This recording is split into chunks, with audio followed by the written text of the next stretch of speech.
Welcome to Frequent Miler on the Air. Today we're going to talk about whether or not American Airlines has completely lost it. They might have. It's quite possible. Yes. And we have got a number of other juicy topics too, but instead of asking you how you're doing today, I know you're doing fine. I'm fine. We're going to hop right into reader feedback time. All right, let's do it. Let's go. This one, I know you saw this already. This one's from Larry. Okay. Larry said, I noticed this week you combined the post about the pod. And remember, pod is the cool way of saying podcast. Right. Little did I know. Recently learned. Yeah. Now I'm hip to it. With a post about the week in review articles. I kind of like the standalone about the pod you had a few times before, if I remember correctly. It gives a place to comment exclusively on the pod. There were a few good pod-related comments in prior weeks. So I thought, I know you answered Larry directly, but I thought that'd be a good topic for us to discuss. Sure. Here. Yeah, I agree. Why don't you go ahead and... Here I was going to say, what is it you had in mind to talk about?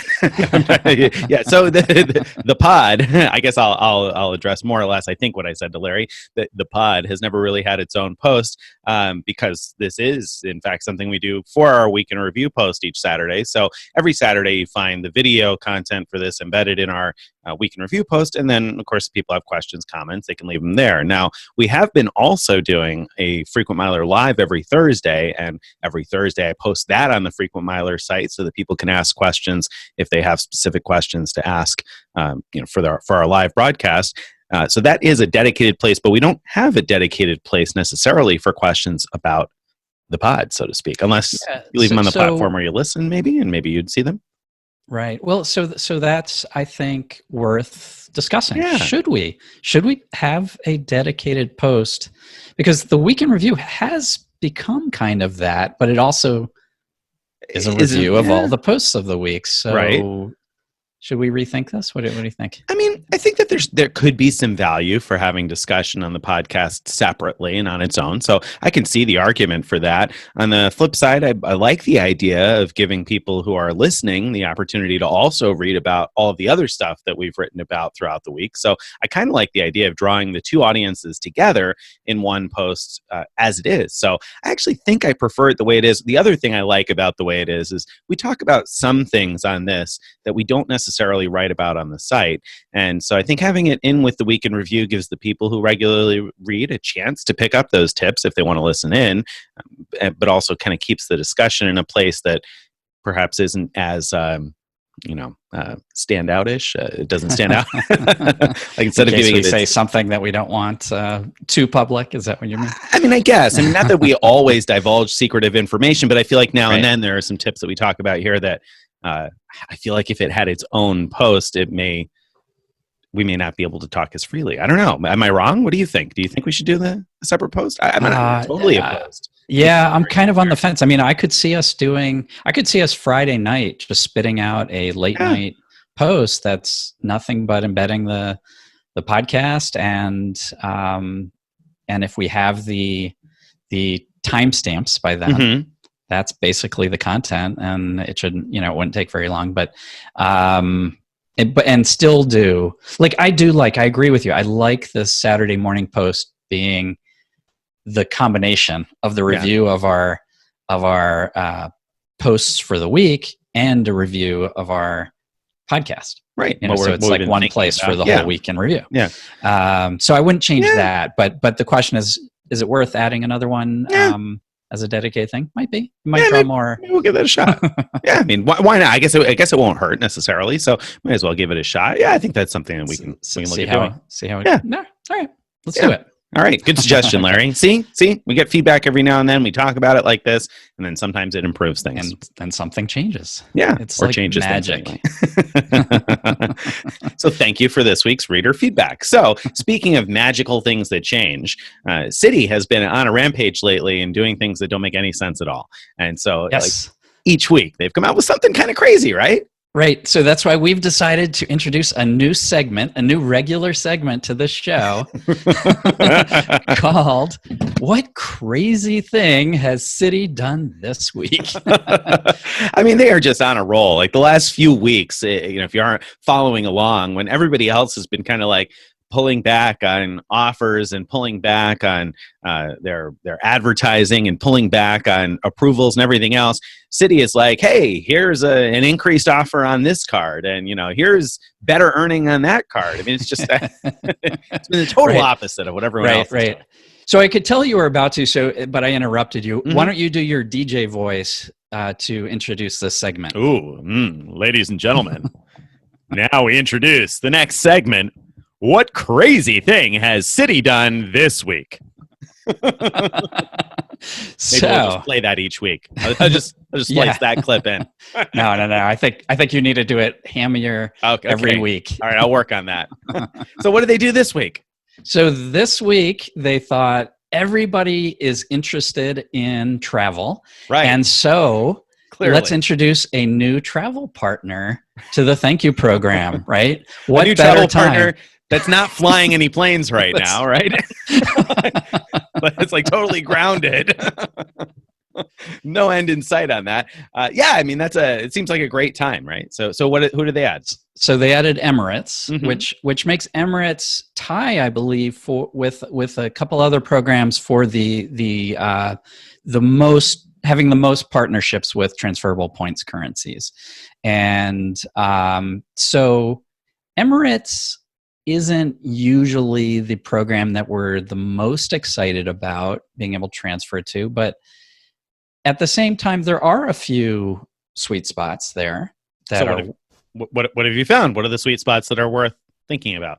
Yeah, well, if you remember, not that long ago, I did a two-part mm-hmm. series where I dove into the Emirates program to look not just at using Emirates for flying Emirates, which there are a few sweet spots there. I don't remember them off the top of my head, but I think there's like flying to Milan round trip business class, something like that is a good one.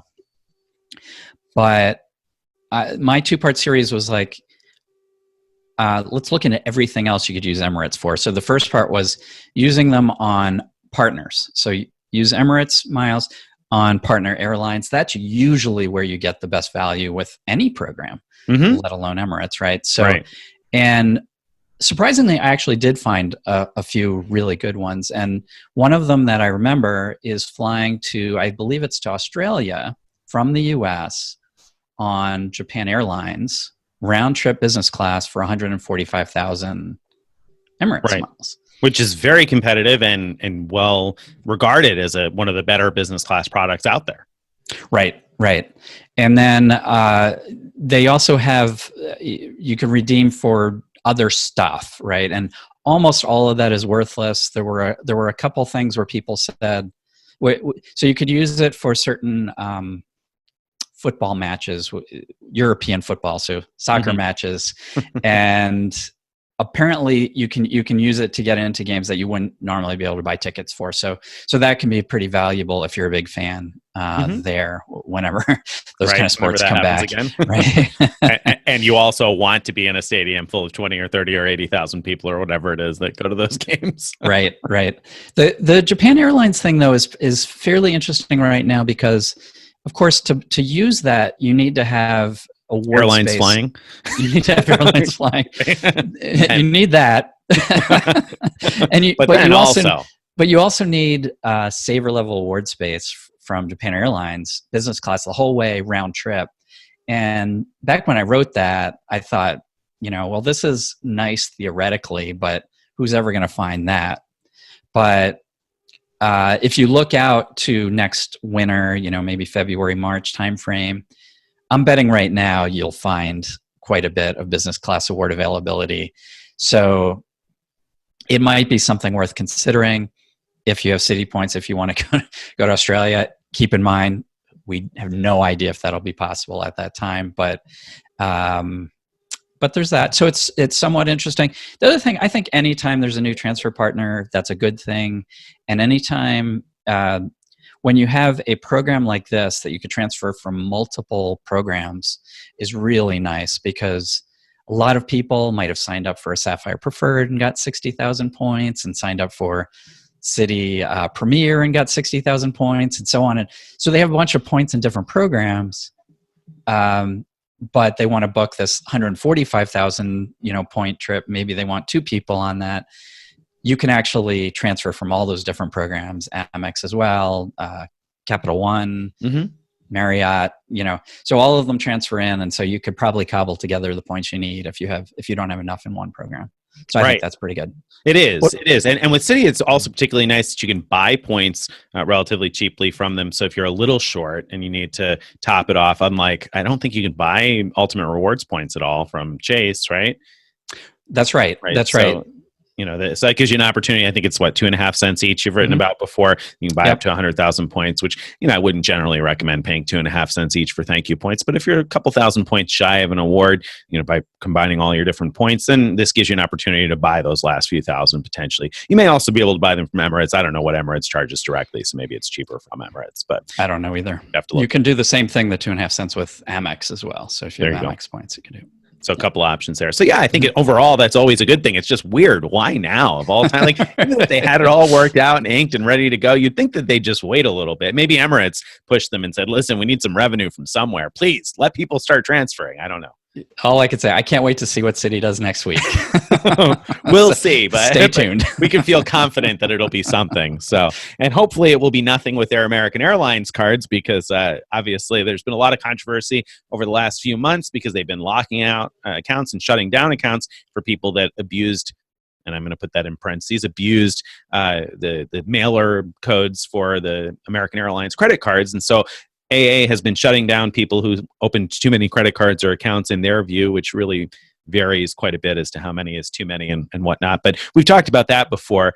But this week, AA started shutting down accounts for a new reason. Have they completely lost their minds? Are they just looking for excuses and ways to get miles off the books? I mean, what is this, Greg? What is it? What do you make of it? Right. So well, in this case, I mean, people are doing something that is legitimately obviously wrong, right? I don't know. I'm not totally. Some people I'm sure did. So, all right, why don't you talk about it? What was the latest shutdown? So my understanding is what people are doing is taking old rental car receipts and that aren't even theirs, I think, in some cases, and then submitting to get mileage credit with those receipts. And so there's sort of or I have the assumption based on that this has been like a known loophole in American Airlines program for a long time. And so people probably have been doing this for a long, long time. And American Airlines either just recently figured it out or just recently decided to crack down on it. That's my take on it. Do you have a different take? No, not necessarily. Not really. The key was, I guess, apparently that if your miles had expired, then a way to unexpire them was to find a rental car receipt from the time when your miles were still valid, and then they would magically get unexpired. So apparently that worked for a long time. I wasn't aware of it, but I've never had my miles get that close to expiration to have to worry about it. So people were then getting friends or family members or who knows who to claim mileage credit for an old rental. Now, if you were doing that for your own rental, it was a rental that you legitimately rented, then I would be upset if my account got shut down. Absolutely. That's not what I've been hearing about, though. It seems like it was rentals made in other people's names for the most part, at least from what I've seen. And so I tend to agree with Greg. I think in this case, you were playing with fire when you violated the program terms, even if it worked forever and ever.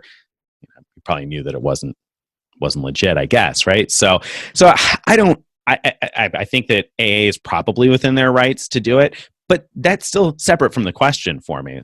I mean, is AA just losing it? Are they going crazy? Are they just looking for excuses to zero out balances? Because it does seem like, I mean, how much does that really cost them in the overall scheme of things? And right now of all times is now the time when you want to shut people's accounts down. I mean, this week they also increased the luggage fees, the checked luggage fees for basic economy going to and from Europe. So now it's $75 each way, $150 round trip for your bag to fly to Europe. You can just about buy it a seat for that price these days. Are they That's where I think they totally lost it more than the shutdowns, to be honest, because that hits the general population. Like everybody who's looking at fares to Europe, once that's a thing again, I have to keep in mind that on these basic economy fares, you're going to be paying as much as the ticket to get a bag checked. That is crazy. I mean, it just blows my mind. Yeah. You might as well buy the thing a seat and get a free carry-on with it too, right? I mean, at that point, because I you buy a seat, at least if it comes with a carry-on. And these days, you can, at least from the northeast of the U.S., you can probably buy a round-trip basic economy ticket to Europe for $250-$350. So, geez Louise, it just seems crazy to me of all times to increase. Why now? It just seems like AA is going after a super customer unfriendly image. Right. Doesn't Well, yeah. So I see these things as two separate things. On the one hand, the shutdowns, it followed on them shutting down people for using all those Citibank codes to sign up for the cards over and over. And it has a feel to me like there's a new sheriff in town in the Advantage program, right? Someone who's just does not like these gamers, right? That Right. really has a an axe to grind, I think. And so, and I'm not saying it's wrong. It's just it's unusual. It's not something we see a lot from other programs. We haven't seen AA do that before, but now it does seem like there's someone there like, we're watching you. We're going to get you if you do anything wrong. Watch out. Watch out. Dan Steels wrote, and I think that this is an interesting point because I think that this might apply to other things too. So his take on it was that the audit team basically now is in a mode where they have to justify their existence because obviously the airline isn't making a lot of money, and so they're obviously going to be furloughing, laying off lots of employees. And so this team that was going after everybody for the mailer signups has to somehow justify the fact to keep them around, right? So his thought on it was that they're going after any kind of little abuses here to help clear some miles off the books and justify why they should still be getting paid, which might be kind of a crazy stretch, but at the same time, I don't know how crazy of a stretch it is. Maybe that's part of the reason they have that axe to grind. Now, will that also apply to the rat team, so to speak, or the similar teams of people auditing different types of things, like at the credit card loyalty programs and people looking at manufactured spending and stuff like that, is now becoming a really dangerous time to be labeled a gamer? Is it more or less dangerous than any other time, or you think it's just coincidental? It's not really. Yeah, I don't know. I mean, my guess is the thing with AA is coincidental, but I think it's plausible what Dan said. So it's plausible. Now, I think there's a very interesting thing happening on the Amex side that I don't know how it's going to play out, but they recently started clawing back those airline incidental fees when the airline itself refunded those fees as well. So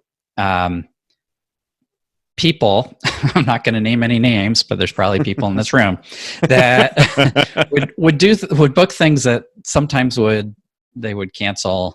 Who else is with get you? Their money back. Somebody else there? I'm just guessing there's someone in this room. Okay, all so right.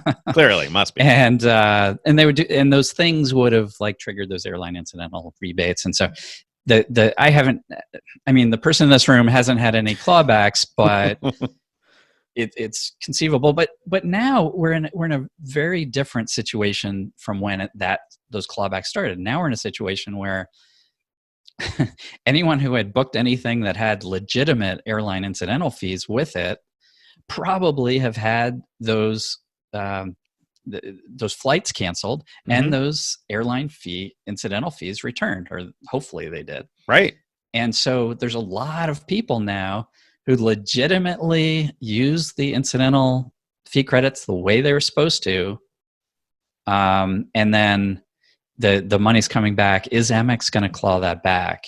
I And mean, I think it happened to Stephen Pepper, didn't it? I think he emailed us with one of those that happened to him. With I thought anyway, he had said it was a Delta flight that got canceled, and then he ended up getting it clawed back. I thought maybe I'm misremembering, but maybe that's right. I don't remember that Mhm. email, but Yeah, okay. yeah, So they are doing that. It sounds like, and that's. I feel like if somebody at the top were looking at it, they would probably say, you know what, that's a pretty customer unfriendly thing to be doing in this situation.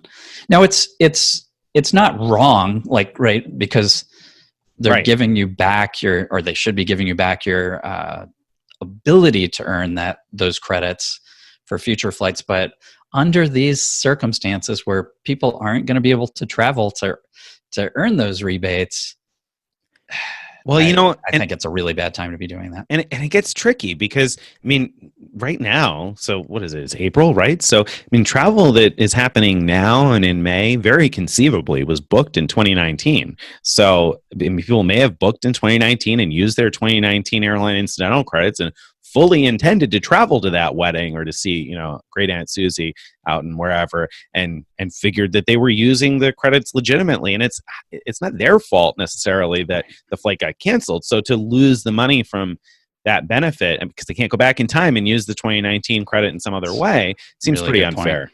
Yes. Yeah. So I agree that somebody Anyway. at the top looking at that would look at that and say that's not fair. But the person who is trying to justify their salary will look at that and say they didn't use the credit. So I don't know. I'm not sure what's going to happen there, but I think that there's some potential for more of those types of moves to come. It does make me a little bit nervous anyway. I feel like each day I'm waiting for what's going to happen now. Do you think it'll happen with any company that doesn't begin with the word American? We talked about American Airlines and American Express. I mean, I think Chase tends to be fairly conservative, and we've been getting more and more reports from people that have been having difficulty with Chase approvals. In fact, this came up during our Frequent Miler Live broadcast on Thursday, and then I saw Dr. of Credit also posted about it. Saw some more data points on the internet saying that Chase is becoming much harder on business card approvals. And this is a good transition to the next topic we plan to talk about anyway. Chase is becoming much tougher to get approved with. They're giving people rejections. One of the reasons people are hearing is the business structure, which presumably is the fact that they're a sole proprietorship. Now, Dr. Credit said people are calling in and being told that was a mistake, but then given another reason why they're rejected for the card for whatever reason, which totally falls in line with what I said the other day, that the bank is just going to make up some reason to give you, and whatever reason it is that they give you is likely not the actual reason. So at any rate, yes, I mean, I think that a bank like Chase that is already demonstrating that they're more conservative on their business card approvals, I mean, I think that they could start taking a look and saying, what is this person spending $250,000 a year on? Is this legit? I think it's possible that manufactured spenders might have something to be nervous about. I don't know. Do you disagree? I agree. Yeah. So in a way, it's in a way it's good that it's hard to manufacture spend right now, I think, because if you were doing a lot of it right now, You shouldn't be, probably. Maybe you'd be getting more eyes on it. But do you think so? Does this mean to you that you shouldn't be applying for Chase business cards right now at all because they're being harder on approvals, and that might draw eyes to your account? Yeah. I mean, I think for sure, if you're doing any kind of manufactured spending or have been over the last 6 months, I wouldn't apply for a Chase business card right now. I don't care what other kinds of positives there are, in your corner, whatever kind of credit score you have or history with Chase or however big your business is. I would leave that alone right now because I imagine that they're getting firmer on it. They're requiring you to log into your account in order to apply now for the business cards. If you go through the public links on the site rather than a referral, you have to log in to apply. People have been getting denied for not having a deposit relationship with Chase. They are clearly looking at approvals much more closely now. So I have to imagine that if you have existing accounts with them, they're going to look at those more closely too. So yeah, I don't think that I would apply for one at all if you've been manufactured spending. But even if not, I think I might avoid it right now. It just seems like it's tough to get approved. And conventional wisdom is that if you get denied for a card, that you shouldn't reapply for at least least another 6 months after that for the same card again. I mean, or even another card with the same bank. So why start that clock now? I hope that things will turn around in 3 or 4 months. And so then maybe you will have an opportunity to apply for those cards rather than lock yourself out for 6 months or more. I would just hold off. I don't know. What do you think? Do you think some people should still consider applying for Chase business cards right now? Yeah, no, I would hold off too, which is, you know, it's hard to say because for so long, the Chase business cards were like the best option out there, but not right now. No. So, I mean, I think, you know, I guess if you're brand new to signing up for credit cards and you have a very solid business, very solid, you know, income that you could back up the application for, then I wouldn't be too scared about it because they're still going to approve some people. But if you have a history of signing up for lots of cards, that's part of what they're going to look at. And I mean, they're clearly not waving the banner saying, "Hey, open, looking for more business here." Right. You know, that's clearly not the message that they're sending right now, and they are rather clearly sending a message that they are not looking for that. So, yeah, I would hold off. I think for most people, like you said, maybe if you got a business that's been around for 5, 6, 8, 10 years, you have a lot of revenue, good income, okay, and you haven't been signing up for card. All right, okay, you could try, but it doesn't seem like it's very easy right now to get approved with them. Whereas oftentimes it has been in the past, and I hope that it'll return to that. I don't know. Do you think that there's a timeline for when it's going to feel like safe and normal again? Do you think it'll go back? Like now you have to log in order to apply for a business card through their public links. Do you think it's going to go back to where you could just hit apply now and enter your information? Or do you think they're going to continue to look at this with, through like a fine tooth comb, so to speak? Well, I think the way we'll know that it's likely to be easing up is when the economy starts bouncing back, when we see news reports about, small businesses doing well again, that new restaurants are opening up and so on. And we're just so far from that right now that it's really hard, impossible to predict when that might be. Yeah. But until that happens, I don't see Chase changing their minds about how they're going about it. Because as long as it's likely that small businesses are going to be going out of business, they have no interest in extending credit to you. Right. And so I think that you asked before, do I think that the potential for companies to be looking more closely at things extends beyond just those that begin with the word American? Yeah, I mean, also Chase. I think, Chase. I mean, I think it's possible at all of them. I mean, I haven't heard similar stories from Bank of America and Citi yet, but I imagine that we're going to start to hear some of those similar stories from other places too, and other corners. So I think it's a good time to lie low. Would you stop applying for other ones? So we talked about Chase specifically, but let's take Amex, for example. So Amex has been amazingly easy to get approved. My son has gotten a bunch of Amex business cards with very little business background. And so should he lay low? I mean, Amex is also now requiring a minimum amount of income, whereas in the past in applications, there were times when you could just put zero in for business income, but now they're requiring at least 1,000. You got to pick out of a drop down, I guess. So they've obviously tightened up somewhat there. Now, I haven't heard the same kind of things that I have with Chase. So, and I imagine that if and when they tighten up, we will hear more and more reports of people that are having trouble. So, but I think it's a matter of when, not if. So, yeah, I mean, I think that I probably would, unless, I'm going to say that I would recommend laying low if you're the kind of person who has been opening a lot of cards for the last few years, and or the kind of person who's been doing a bunch of manufactured spending on any of your cards. Then I would probably say, I'd take a few months off, relax, enjoy life, pick up some points now and then here and there, win the small battles and lay low. Would you take the opposite approach? Would you just go pedal to the metal and say, hey, keep going until they say no? Well, there is an argument to say get in before they implement any changes, Yeah. So we haven't heard anything yet. That might be because they've had other things to worry about. So they haven't changed their acceptance policies yet for the business applications. Maybe, we don't know. Right. So I could see that argument. Now, conversely, we've also argued this is not the time to apply for like airline or hotel cards because we expect to see better offers coming soon. Right. Certainly on the consumer side soon. Business cards, maybe not, but maybe not. Yeah. Yeah. I mean, that's an interesting point. It's to maybe strike while the iron is hot on those offers where you can, and it's a great offer. But if specifically airline and hotel cards, yeah, I mean, I would totally wait. We talked last week, I think, about the fact that Amex just bought like $1 billion worth of Hilton points. They're obviously going to be looking to give those out at some point. So I wouldn't be jumping on those cards right now. And I'm sure that the same thing is going to be happening with airline miles. I mean, we're seeing airlines offer them on sale. Alaska, I think, has the best bonus they've ever had right now going on. And I'm sure that they're going to continue to offer those at a discount to Bank of America as long as Bank of America is a buyer. So especially revenue down. So yeah, I mean, I think we're going to see better offers anyway in a lot of instances. So yeah, I think it's a time to lay low. Except for, we talked before, is now the time to jump on some of those like maybe cash back offers, and we talked about some like the Citi Premier that we thought, I mean, it's got a good bonus now, and they may just take the bonus away. So maybe lock it in now and then match later on if it goes up.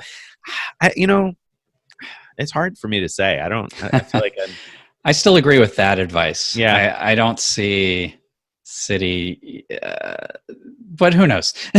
Yeah. What crazy thing will Citi do next week? We don't know. We don't know. But I think it's unlikely that the Premier Cards sign-up offer will go dramatically higher. Yeah. So. And even if it does, they'd probably match it. So there's a little risk there, as long as they don't, as long as you don't have a history that's going to make them question it after the fact. So I think things are getting to that point with most issuers now where you got to think about that before you apply. All right. So all the bad news and doom and gloom out of the way, let's talk about travel, because you talked this week, you wrote several posts this week about some of the best places to go on vacation in the U.S. You wrote about the best resort properties from Hyatt, Hilton, and Marriott in terms of places to go for summer vacation this year, under the premise that probably most people will not be looking to fly. If it's become safe to travel this summer, most people will probably not be looking to fly anywhere, but will be looking to get anywhere. So if they can get there in a car, great. So you took a look at some of the best places to stay. So, what did you find out of that? What are like 2 or 3 of the hotels that you were really excited about that you thought, okay, if and when I can get away, that's one of the places I'm going to really seriously think about going to? Yeah, good question. First, a little more background. So I did not include places that are likely to be extremely hot, partly because that's not my idea of a best summer vacation, and partly, to be completely honest, because the list of potential resorts to include is outrageously long, especially for Marriott. And so having a constraint, some way of narrowing down the list, was really helpful. And so I also didn't include Hawaii because this was really intended to be the places in the US that you can drive to. And I didn't include Canada because I don't know whether we'll be allowed to drive across the border. I just don't know. And I'll say that I have much more tolerance for heat than Greg does, because I saw your posts and I saw that you excluded North Carolina, and I was like, North Carolina? I mean, I'd be happy to go to North Carolina and go to the beach in the summertime. I haven't been to the beach in North Carolina, so I don't know if it's too hot, but I was like, that's not too hot for me. But on the flip side, my wife would probably be like, "Are you crazy? No, I don't want to go there. It's too hot." Actually, I sort of peaked at so North Carolina. I didn't see resorts on the beach with these chains. South Carolina, there were, and I was very close to putting those in. But again, I just got to where I was like, "There's just too much to do right now."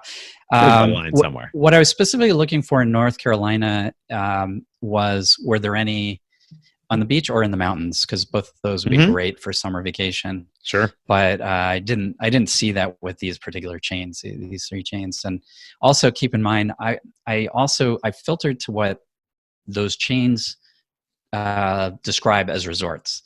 And so that left out a lot of great properties, a lot of places I'd probably be maybe even happier to stay than, but I had to filter in some way. And so, but just keep in mind, if a, summer vacation in the North Carolina mountains is of interest to you, look at what's available, like in the Asheville area, for example, or or on the Tennessee side in the mountains.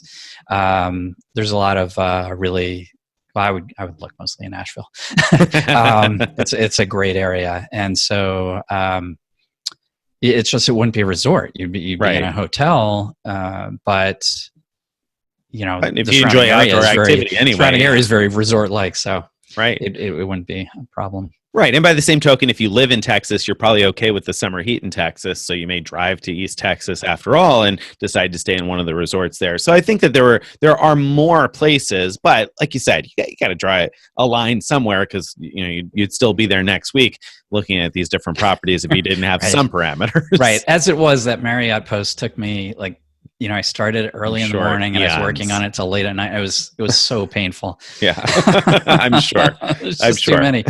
And so, but I do plan to go back to those states that I skipped to do post about doing like winter and spring break travel. And so that'll include all the southern states, Florida, Texas, and things like Las Vegas that I skipped before. So I need to take a week or two off before I tackle that. Yeah, I mean, there's just so many properties. I mean, my goodness, I can't imagine. So, but it did seem like you found some great places. In fact, I was kind of excited that you had one in Lake Placid there, because that area is beautiful and that's drivable for me. And we've enjoyed trips to Lake Placid before. So I was happy to see something in my own backyard in the list. But what excited you out of the different places you saw? Yeah. Well, that one, I encountered that a while back when I saw it was part of the SLH, Small Luxury Hotels partnership with Hyatt. So I saw that one. That one's pretty interesting. The reviews are mixed though. So you'll want to dig into that and see if it's a place you want to spend a lot of time. But if it's not that far for you, it's probably worth giving it a try.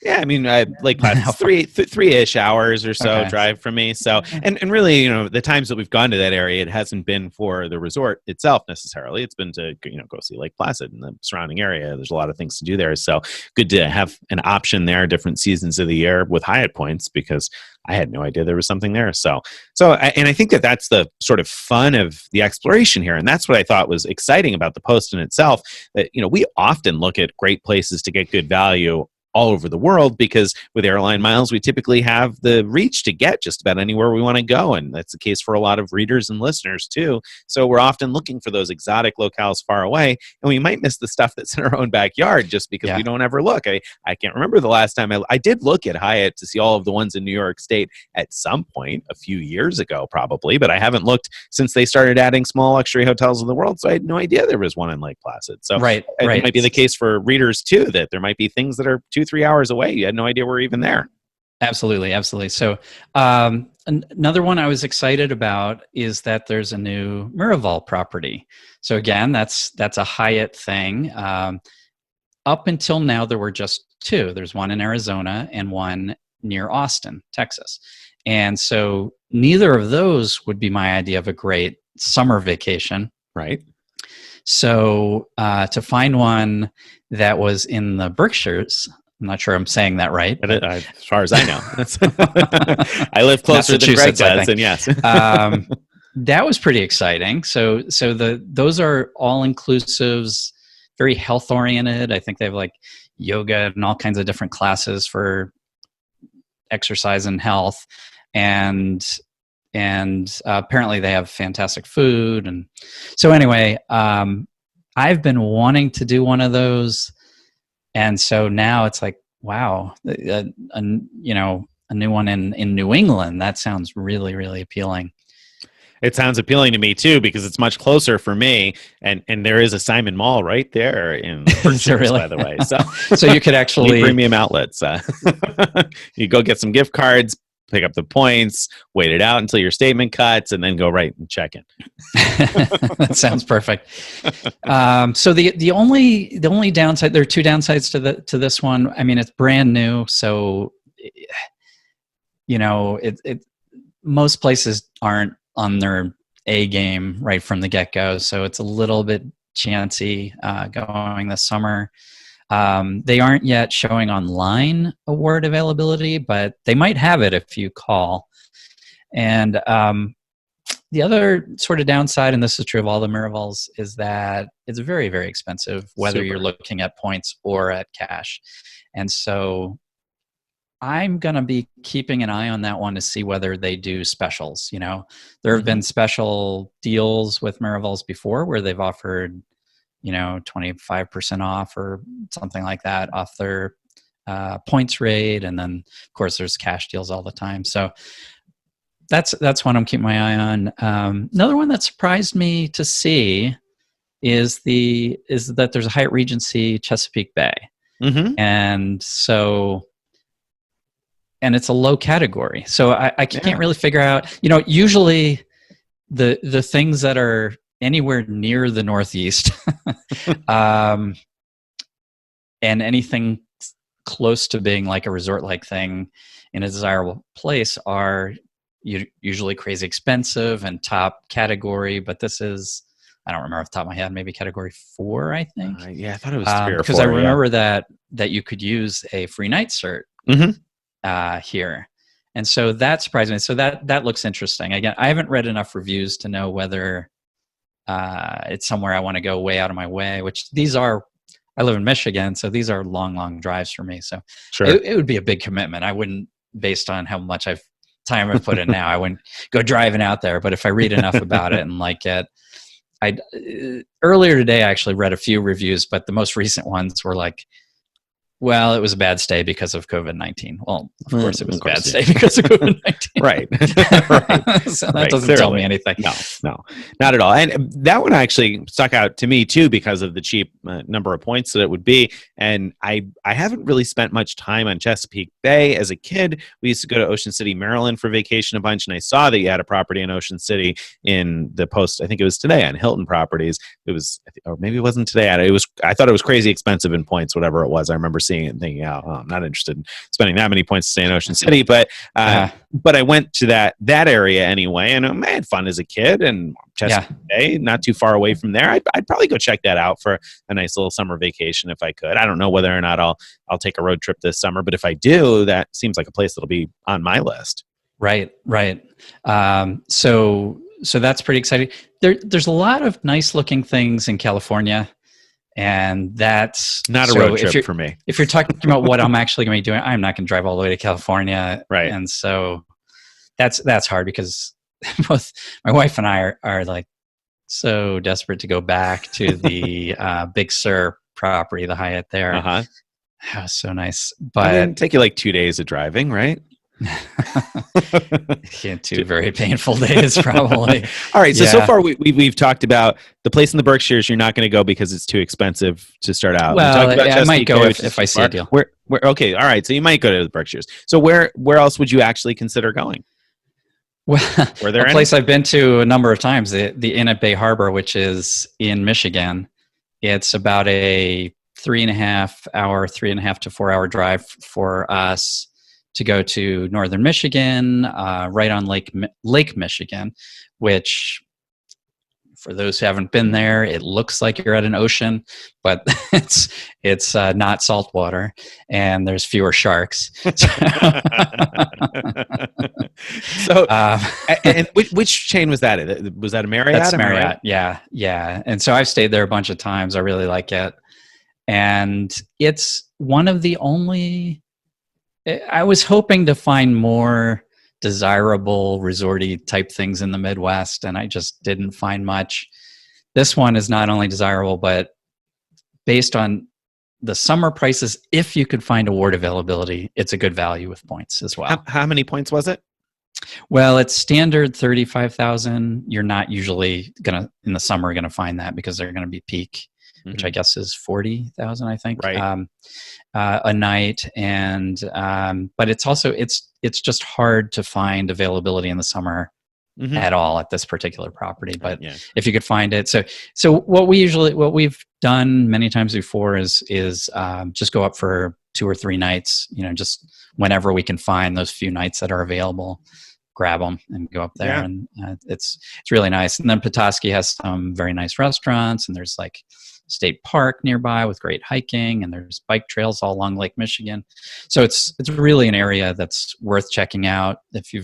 For anyone who is in driving distance but hasn't been there, I do highly recommend that. Recommend it. Yeah. Yeah. Well, I think that those types of activities are going to be very popular this summer, the hiking, the biking, the outdoor activities where you can kind of, keep some distance still, but enjoy the chance to get out. I think those are things that are likely to be very popular this year. So that makes sense. Yeah. And I think that this is going to open up those opportunities to find those places in your own backyard that maybe you haven't checked out. Maybe you live in Michigan or you live in the Midwest somewhere and you think, oh, well, I haven't done that before. So why not? I think before I started traveling with Miles and Points, I used to look for those opportunities here in my home state of New York. And then over the last few years, I've done very little New York State travel. I haven't really, apart from New York City, I haven't done much travel in my own state. And so it might be time for me to discover some of those kind of things and see. I've been to the Erie Canal once or twice, but I'm sure there's a museum or something to check out that might be worth my time that I haven't done before. And so things like that are kind of appealing, I think, this year. So do you, and I'm also, by the way, I also wanted to mention, I was really surprised at the high prices of a number of the properties for summer travel. I mean, I know summer travel is popular and peak, but wow, did you expect to see cash prices that were that high, or do you think it's because of the COVID? I kind of did, and the reason is we know someone who is a manager, I think, at a very popular resort on Mackinac Island. Mackinac Island is a island where they don't allow cars. That's in northern Michigan, and it's a very popular island in the summer and a very popular resort that this person works at. And they said they were expecting higher bookings than ever before this summer. And the thinking is that people are so, eager to get out, but not eager to go far. And that's the type of place that, everybody who lives in Michigan or Northern Ohio or Indiana, even Chicago, that area, they'll come around and up and go to places like that. And so it didn't really surprise me to see that. I think places are hopeful that that's going to prove true, that once things open up, there's going to be a rush. People like us who are talking about what can we do locally, and if everybody's talking about that, it's going to drive prices up. And so prices are already, I'm not sure they're higher than they would normally be for the summer, but they certainly don't seem to be extraordinarily low given the COVID stuff, which is what we kind of would hope as buyers that it would be low. Right.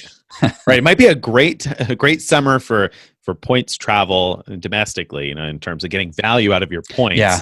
It might be a great summer for that if we're able to travel again, if and when, and hopefully we will be able to in time to be able to enjoy some summer vacation for folks. So all right. So you got a whole bunch of places there, and whichever chain it is that you're into, whether it be Marriott, Hyatt, or Hilton, Greg did all three posts this week. So you got all three of those to check out and use your points to good value. So I think that was a great series to do. Great timing on that and useful stuff.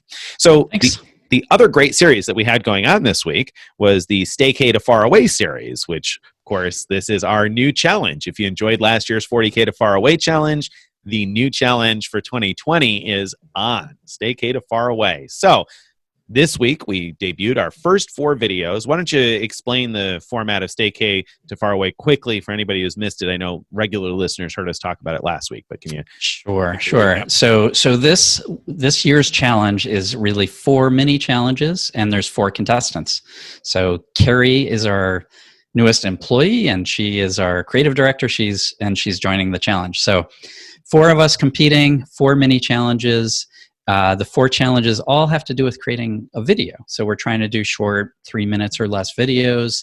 Some are cheating and going longer than that. I was waiting for the dig there. I knew it was coming. As soon as that came out, I was like, oh, I'm going to get it right here. Predictable. I had to do that. Yeah. And so the mini challenges are the destination cooking. So Nick this week did pasta making. and he did that with his son, which was adorable, absolutely adorable. And let's see, and then Carrie did imitation travel. That's where you try to recreate something from a travel, some kind of travel you've done or place you've seen or been to, try to recreate a scene or even recreate a whole experience with things that are in your own home. And so she did a really cool copy of Lake Bled. But I actually loved the thing that she started with and decided not to do, but at least she still included it in the video. Yeah, I'm glad she did. Which she did this Easter Island thing where she recreated a picture of herself, but using a doll, and did the perfect orientation of the doll, looking just like she did, and used beer cans, I think it was, as the statue. So I really like that. And then Stephen did travel hack, travel life hack. So the idea is some sort of travel related life hack, and his was a portable kitchen. He's been on this 5-year 50-state road trip and has carried with him this little almost carry-on size bag, which has everything he needs for cooking and for eating. So plates and dishes and bowls and mugs and you name it, it's all in there. And it was really cool watching his video, him unfolding. Every time something came out, I was like, whoa, what else is in there? You're going to pull out a rabbit at some point. Where's the top hat coming out of this? Yeah.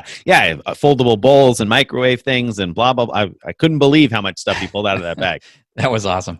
And then the fourth challenge is improv travel. And that's where someone else makes a background video for you.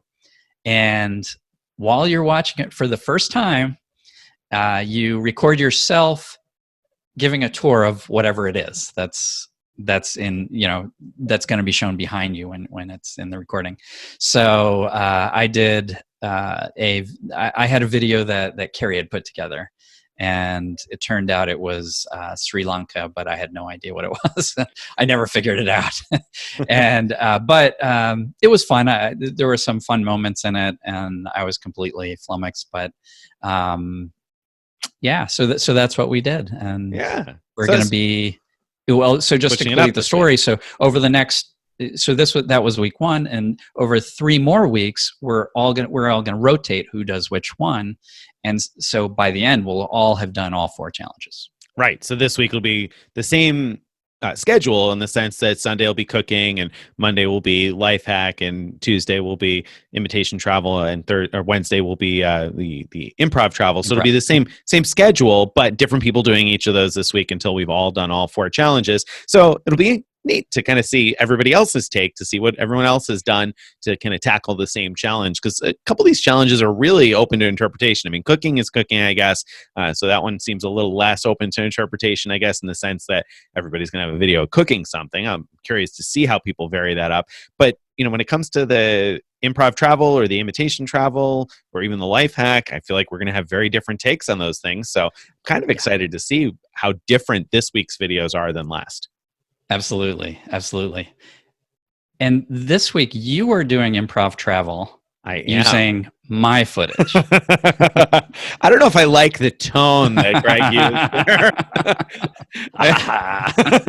It sounded highly evil there.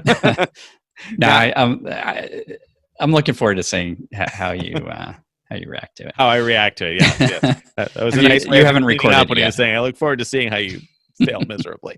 No, I have not recorded it yet. So no, haven't done it yet. In fact, I need to still make a slide deck so I can run a practice through and do it, just so I get comfortable with knowing how how it works. Because we've been using Zoom for these, but I haven't actually stood in front of a presentation on Zoom to kind of get an idea how it works. And we want to get these in one take. So we want to make sure that I know how I got to click and where I got to click so that I record and hit the record button and go. One time through, because I can't have seen the slides, right? Then it'll ruin the whole. If you mess up, then I have to create a whole nother slide deck for you. Another slide deck, yeah. So we'll avoid that, and I'll do a practice run through before I even give it a shot. So I'm looking forward to seeing how that turns out. But there is at the time of recording this, there is still time for people to like the videos that they like. And I think it's worth mentioning. Now, I don't know whether or not this will be published far enough in advance for people to hear this and vote for the week 1, but you'll have time to vote for week 2. So here's the deal. You want to watch these videos, and we're posting them on Frequent Miler each day at noon. We're posting a new video, and you'll get an email if you're subscribed to our email list. And then on Thursday, we're doing a wrap up to kind of summarize all of the videos and give you a chance to see them all in one place again if you'd like. And when you see a video, when you watch it, if you like it, you got to hit the like button. Now, in order to do that, you have to click through to YouTube. So when you bring the video up on Frequent Miler, you have to click the title or the place where it says YouTube. So you can go over to YouTube, and then you'll see the little thumbs up, and you want to click that thumbs up if you like the video, because that's how we're determining the weekly winner each week, the person who gets the most thumbs up for that week. And then in the end, we'll also determine who had the most thumbs up for the cooking challenge and who had the most thumbs up for the improv travel challenge, et cetera, et cetera. And then you guys will get a chance to vote for the overall champion totally separately on Frequent Miler. So there's no disadvantage to liking all the videos you like. If you liked all 4 of them this week and you hit like 4 times, great. If you only like 2 of them, that's fine. If you like none of them, whatever your take on it is, go ahead and vote the way you see fit. So also, your like is not wasted. If you click like on some of the ones from week 1, even after we've declared the week 1 winner, your like is not going to be wasted, because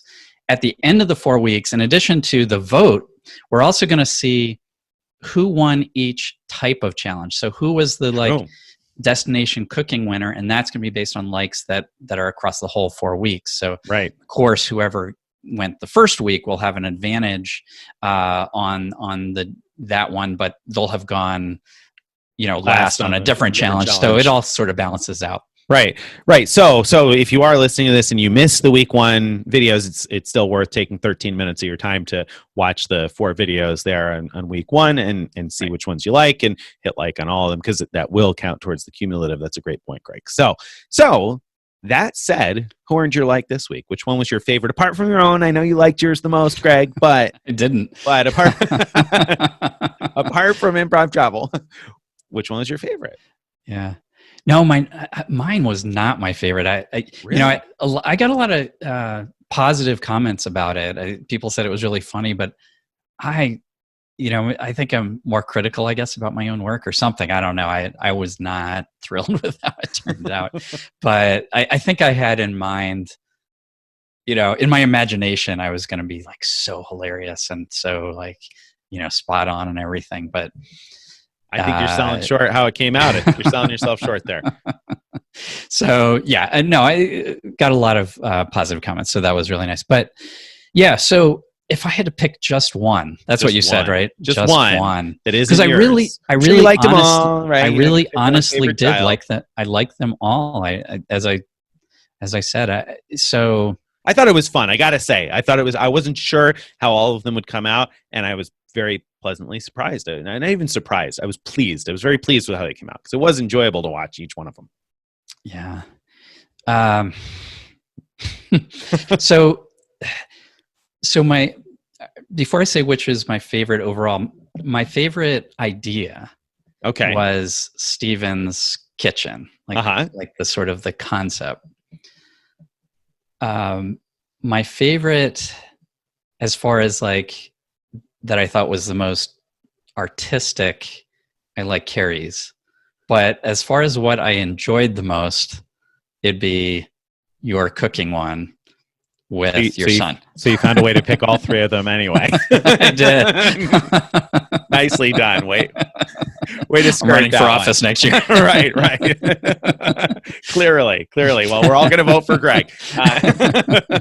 So I'll lose some votes here. I'll pick a favorite. Greg's was my favorite. Really? It's not just because he's the boss. No, the first time that I watched it, I think my reaction was not your reaction, because I feel like you seemed, like you said, kind of critical of it, and you weren't super confident with it. I didn't laugh wildly with it, and I understood why you said that the first time I watched it. Then I watched it again with my wife, and we cracked up Really? watching it. The second time I watched, I don't know why. I don't know what it was. Uh-huh. It was different, but my goodness, the two of us just like laughed and laughed the second that's time I great. watched it. Yeah. So, and it was the first time she had seen it and she thought it was hilarious. And I was like, yeah, actually it is really funny. I don't know why the first time I watched it through, I didn't laugh out loud, but the second time I sure did. And then I've watched it since a couple of times. And I've gotten a good laugh out of it each time. So wow, that's great. Yeah. So that's a good thing for our watchers and listeners. Well, I think go back and watch it again.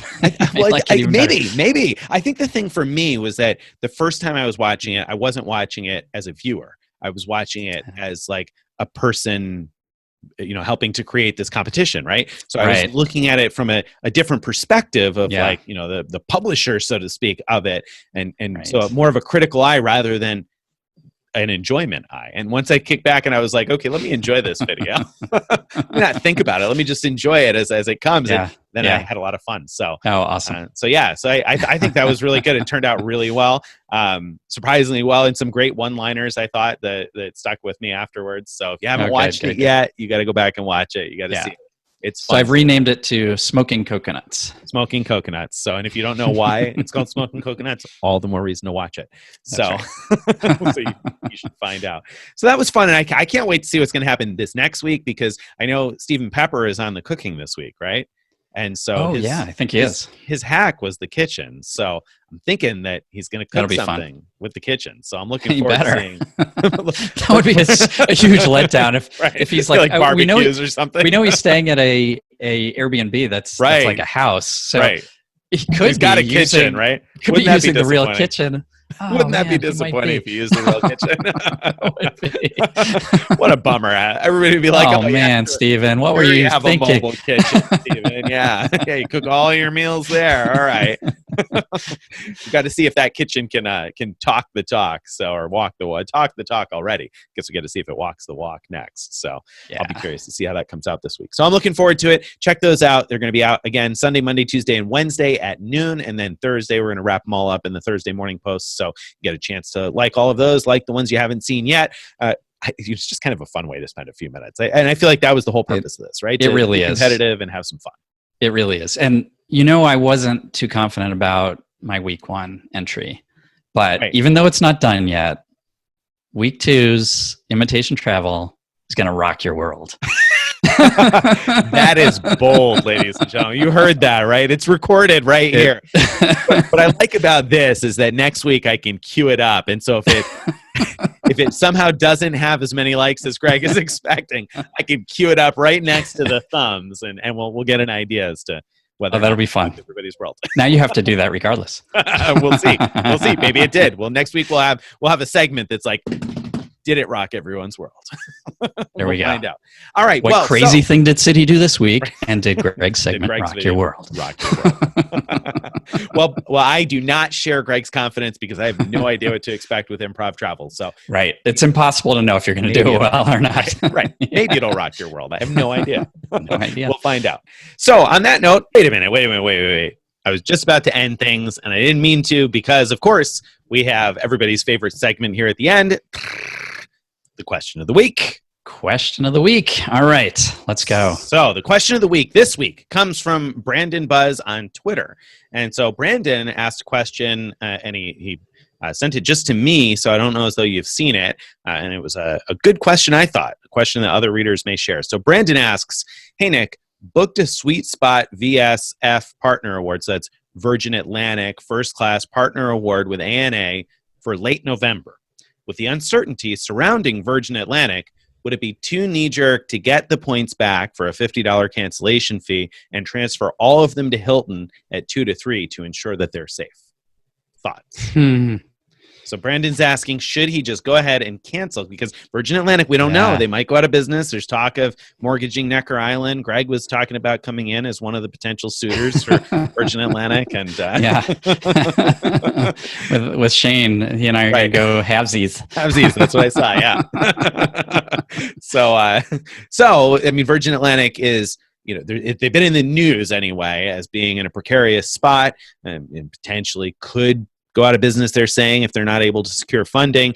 And so his fear is he has this first class award booked. And what I now understand from seeing 1 Mile at a Time post about it this week is that I didn't realize award tickets are generally only paid for after you fly the flight. I assumed that they were paid for up front, but apparently they're only typically paid for after you've flown it. So even if it's been ticketed, if the airline completely goes out of business, you could conceivably I see. lose that ticket. So is he Gotcha. better off canceling now for $50 and transferring all of those Virgin Atlantic points to Hilton instead? Now, I think you'd end up with 180,000 Hilton points instead. What do you think? So I think there's two things going on here that ought to be addressed. One is, are we so worried about Virgin Atlantic and their mileage program that it's worth getting rid of any miles you have, like finding some best use for them that's guaranteed? That's different from the question of whether to give up on this particular flight. So to me, those are two different questions because when I first heard you read that question, I was thinking not so much about Virgin Atlantic's financial troubles, but about what's the probability that we'll be allowed to fly to Japan in November, was it? November, yep, late November. So, that requires that both the U.S. is allowing flights to and from Japan, and also that Japan is allowing people from the U.S. to come. And both of those things are likely, I'd say, by then, but certainly not guaranteed, not by a long shot. So that's one thing. The other part about, though, basically getting rid of your miles by converting them to Hilton, I wouldn't recommend that. I think that, in fact, actually, Gary had a View from the Wing had a nice post about that very recently, that in general, in times like this, the mileage programs are really the one most valuable thing that's still standing about the airline. And so whatever happens with them, if they go through some sort of bankruptcy and they have creditors that are deciding their fate and everything, that the mileage program is most likely to be the sort of the main thing that's kept intact. And so I think there will be funding to keep that going, because it'll be a continued source of revenue as long as they, still have partners like Bank of America and whatnot and can do credit card deals. So I don't think it makes any sense at all to dive out of that mileage program right now. That was essentially what I said. I said that I think that the likelihood of Virgin Atlantic completely going out of business is low, because if they just file for whatever the UK's equivalent of bankruptcy protection is, I would assume that the mileage program is going to be unaffected, because, like Greg said, it's the most profitable part of the airline. I mean, right now, that's about all of the revenue that's coming in for airlines is whatever they're selling to the banks, right? And whatever miles they can sell is it. So I don't see the miles becoming worthless unless Virgin Atlantic completely goes belly up and sells the entire operation and all the planes. And I just feel like that is a very low probability for a major airline like Virgin Atlantic. I think that's not likely to happen. However, now that said, I agree with Greg that it seems, I don't know. Actually, no, I don't agree with Greg. I think it seems relatively unlikely that you're going to take the trip to Japan in November. I think. I mean, but that's a guess. So I don't know that that's true. And I wouldn't cancel a flight now, because of my guess. I wouldn't cancel it in advance, because you have no idea what's going to happen between now and November. My goodness, you have no idea what's going to happen between now and May. Forget about November. So I wouldn't cancel it because of my fear of that. However, I want to, for a second here, think about this and look at risk reward. So while I generally agree with Greg, and I told the reader I wouldn't do that, the more I thought about it later on, I was like, okay, Hilton's not going out of business anytime soon, right? Those points are going to likely continue to be worth something. Virgin Atlantic, on the other hand, I don't know what's going to happen.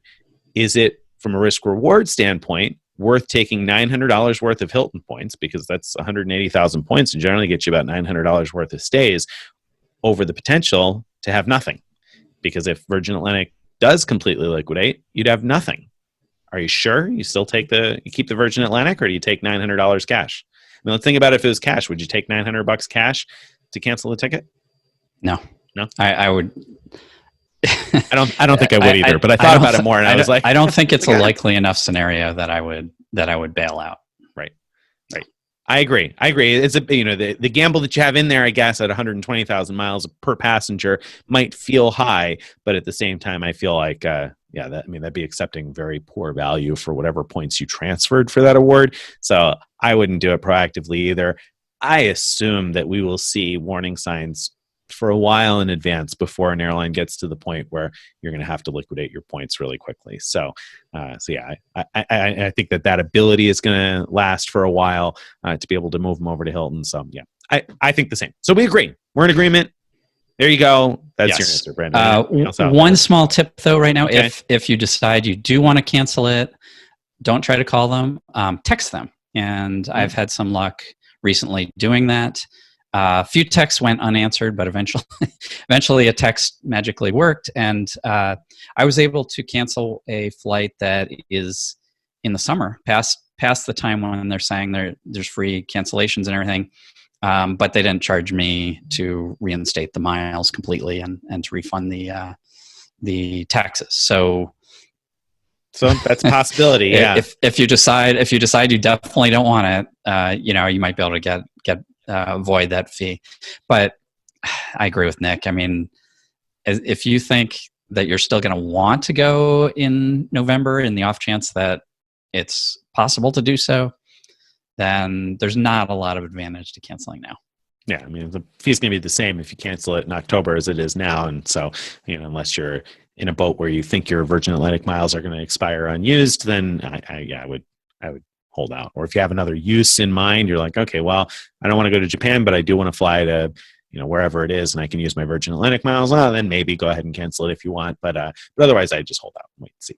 All right. So all that said, that brings us to the goodbye song. So thank you guys very much for being here with us today. And make sure if you want to hear more about what we've been talking about, you want to make sure that you go to thefrequentmiler.com/subscribe. So you see it right up there, thefrequentmiler.com/subscribe. And that's where you can get on the email list. There you go. And so you get the daily emails or instant emails, whatever kind of emails you want. You can join our Facebook group and find out more about what's going on at Frequent Miler. Thank you guys for being here. Thank you very much, Greg. Always a pleasure having you here. Thank you, Nick. Bye, everyone. See you next week.